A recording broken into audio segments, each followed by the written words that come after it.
two of my clients texted me this week. I'm so behind.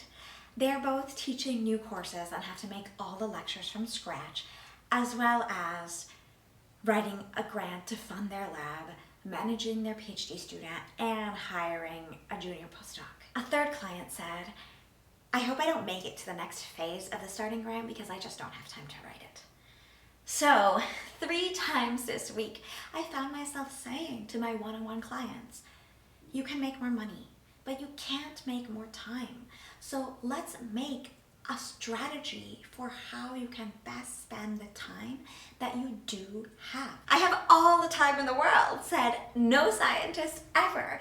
And that's totally normal because as a scientist, your to-do list far exceeds the amount of time you actually have in a day. So in today's video, we're gonna calculate what you should actually be spending your time on. And by the end of this episode, you'll have the data you need to spend your time strategically at every stage of your career, and a step-by-step framework that you can use to stop feeling behind and overwhelmed once and for all. If we haven't met yet, I'm Kathy Charastia. I'm a physicist and a career coach for highly successful scientists who are facing a career transition. My job is to help you cross that energy barrier by defining your goals and creating a strategy to reach them so that you can create a career and therefore a life that you love. If you're not sure how to do that when you don't have enough time, that's what I do for myself and my clients, and now I'll help you do it too. Hit the subscribe button below to get my weekly training videos. And if you just need to know where to start, take the Scientist Superpower Quiz at kathy.science/quiz. It'll help you define and articulate your scientific skill set so you can use that to stand out in this international scientific job market. I'll link the quiz down below for you so that you can use my framework to get started on the right track. All right, let's get right to it. Hit like if you've ever felt behind or overwhelmed in your scientific career. You're absolutely not alone. That's how all scientists feel at all career stages. For example, this is what my calendar looked like during my PhD, postdoc number 1, and postdoc number 2. Do not assume that you are the problem. The solution is not, I need to work more or I need to work faster. That is what I like to call wrong. So, what should you be doing instead? In order to figure that out, we need to take the data to answer the question, how are you spending your time exactly? And the 6x3 matrix is the structure we'll use in order to collect that data. If you've gone through the single molecule, so one-on-one, leadership lab curriculum with me, go grab your time log for module 1 because we're gonna go through table 1 step by step in this video. If you're new here and you wanna follow along, I've pulled out table 1 for you and you can go download it for free at kathy.science/time.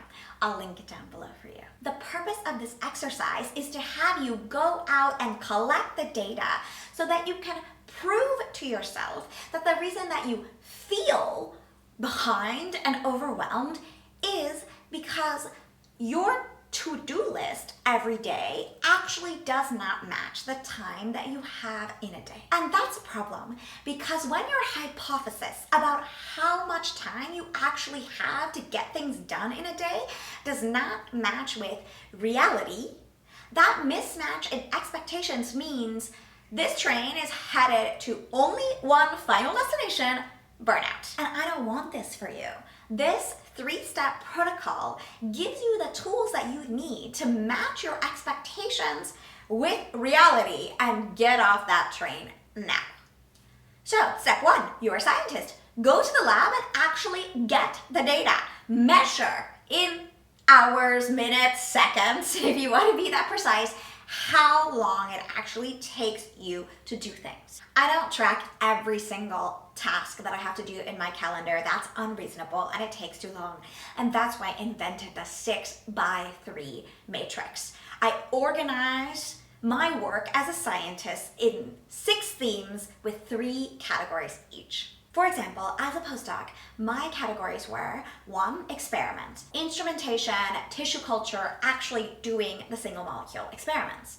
2, data analysis, programming, plotting figures, making slides. 3, meetings, group meeting, one-on-ones or subgroup meetings, lectures. 4, writing, literature review, writing my own papers and grants, or reviewing other people's manuscripts and grants. 5, teaching, making lectures, correcting exams, providing student feedback. 6, admin, emails, ordering, accounting. Within those themes and categories, I know what to do, and I can measure how long that set of tasks actually takes. For example, one of my clients was saying, it takes me so long to prepare slides.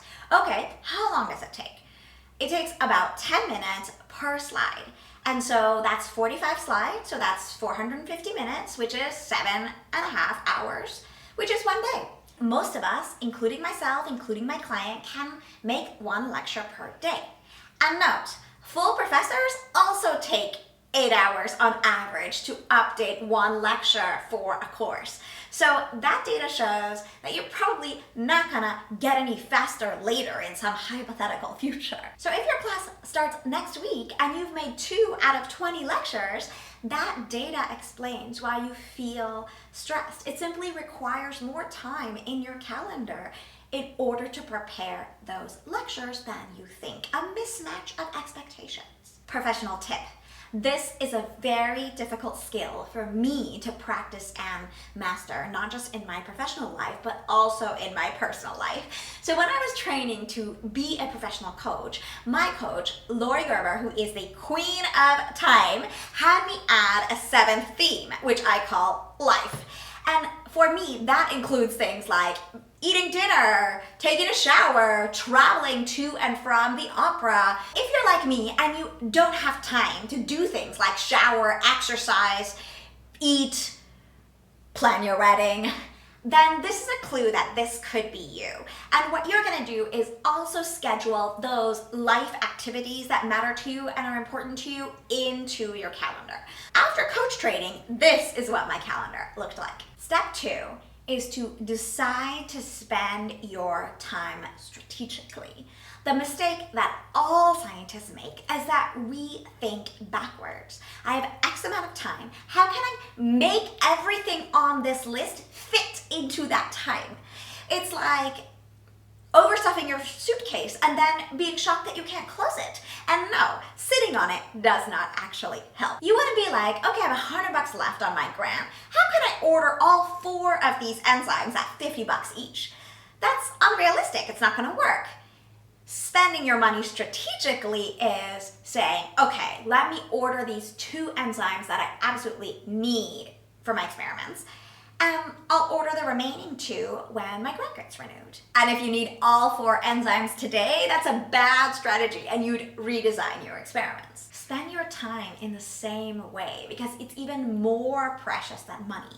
You'll get more grants as you age, but you'll, by definition, get less time as you get older. When it comes to time, you can't just buy a bigger suitcase. If everything doesn't fit, you're gonna have to take some stuff out. Spending your time strategically means taking the reverse approach that we're taught as PhD students, postdocs, and PIs. Time strategy is, I have this really, really long list of things to do that I've written out in step 1, and I know 2 things. 1, how long each step takes, and 2, what each accomplishment contributes to my success as a scientist. So I'll do what fits and either decline or reschedule the rest. Simple, but not easy. So what's a good strategy? Use the 50-30-20 rule. Everything on that list you made in step 1 falls into one of 3 categories. Category 1 are things that you absolutely need to do. This is your job. Teaching, going to group meeting, department meetings, writing grants. Spend 50% of your time on those. I understand that this could easily make up 100% of your time, but the other two categories from a long-term career strategy are really important. Category 2 is things that you want to do. For example, you need to deliver a course. You want to make the best slides ever. You want to look at each slide. That's what takes 10 minutes per slide to think, okay, could I explain this in a better way? Could I teach this in a way that would be more helpful to my students? Could I teach more relevant material than just strictly what I taught last year or what's in the textbook? Those are things that you want to do. It brings meaning to your job. It makes you enjoy your job. And those are the things that we're going to squeeze in anyway because we care about them. They're things that you want to do.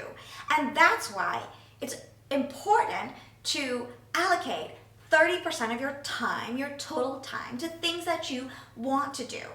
Because if you don't, you're just going to do them anyway and you're going to end up exhausted. Category 3 are things that you love to do. They are what make being a scientist a gorgeous job for you. This could be, for example, going to conferences, going on sabbatical.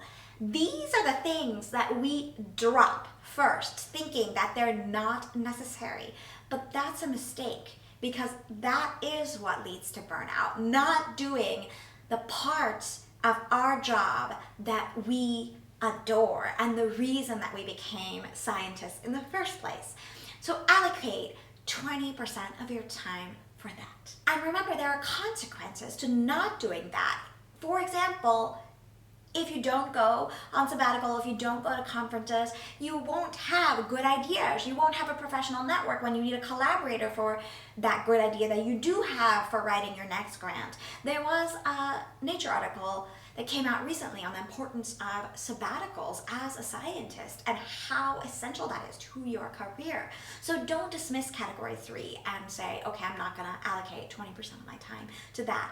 For your long-term career strategy, it's really essential. This rule of thumb, the 50-30-20 rule, came out of an ensemble average of my clients' top 3 values and how they would like to spend their time. And your values could be different. For need, it's responsibility, which is to say, science plays an important role in society and therefore I want to do my job really well. The 30% of want came out of the value of purpose. My work as a scientist matters. My research and teaching are important to me and I want to do that because it's work that I enjoy. Things that you love to do correspond to the value of freedom. I get to decide the problems that I work on and I have the freedom to choose how to spend my time. The contents of your 6x3 matrix can vary as a function of time, but the percentages stay the same over the course of your scientific career because they correspond to what you value, what you think is important, and why you became a scientist in the first place. Step 3, here's a fact. Not everything you put on your list is gonna fit in your calendar. And that is your calendar saying no to you. And that is disappointing. Everyone on earth faces that disappointment. And if you don't have the skills to deal with the feeling of disappointment that naturally comes when you realize that your hypothesis is wrong, go back and watch last week's video on dealing with the feelings that arise when you've already done the best you can. What you're gonna do in step 3 is define the things that only you can do and when you can do those. For example, I write in the morning and I go to meetings in the afternoon because I know that I write best in the morning and I know that if I don't write a grant, then we won't have any money and therefore we won't have any data to discuss at those group meetings anyway. And here's a bonus tip. Choose one priority per day if you're an all or nothing person like me. If you find yourself saying things like, I'm not gonna get up from my desk until I finish this figure, or I'm not gonna leave the lab until I've done this set of experiments, then that's a clue that this could be you. And therefore, you could benefit from just deciding that one thing that you're gonna get done that day. I call this my hell or high water list. Come hell or high water, I'm gonna get this one thing done. For example, I'm gonna finish reviewing this thesis and therefore I'm not gonna make dinner and I accept that. And there you have it, your 3-step protocol to spending your time strategically. Step 1, take the data so you know what's on your list and how long each category takes. Step 2, decide how to spend your time strategically according to your career goals. Use the 50-30-20 rule. What do you need to do, want to do, and love to do? 3, choose one thing to get done per day and relax knowing that you're doing the right things at the right time. After doing this exercise together, most of my clients say, but everything that I need to do doesn't fit in 50% of my time. So next week, we're gonna discuss when and how to say no. Today we covered when your calendar is saying no to you. And next week, we're gonna discuss how your calendar can say no for you. Plus a bonus tip for those of you who already know when to say no, but not exactly how to say no, a real life example from one of the best physicists that I know. If this video was helpful and you're gonna use this 3-step protocol to figure out how to spend your time strategically, forward it to your colleagues who are feeling overwhelmed and behind and can use this protocol to figure out what to put on their calendar and when, and to let me know by commenting below with questions, comments, concerns, or just by hitting like and subscribe. And I'll see you next week for how to say no.